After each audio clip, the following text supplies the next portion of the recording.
Res je, seveda se spominjamo tiste zadnje tekme, ko smo tu zmagali Olimpijo po dolgem času 1-0, vendar to je že za nas preteklost. Mi gledamo v prihodnost in v nedeljo moramo za takim načinom, kot ga kažemo na zadnjih tekmah, samo nadaljevati.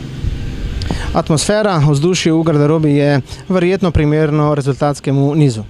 Ja, sigurno, da se pozna to, da smo na nizu dobrih tekem, ker smo zmagali 6 zaporednih tekem, lahko rečemo, z pokalom vred, in mislim, da samo s tako miselnostjo, s pozitivno miselnostjo moramo iti v vsako tekmo. Med tednom Olimpija ni igrala, mi smo igrali osmino finala pokalnega tekmovanja v Tolminu. Zna to biti prednost za našega nedeljskega nasprotnika? Ne verjamem, da to predstavlja za Olimpijo kakšno prednost.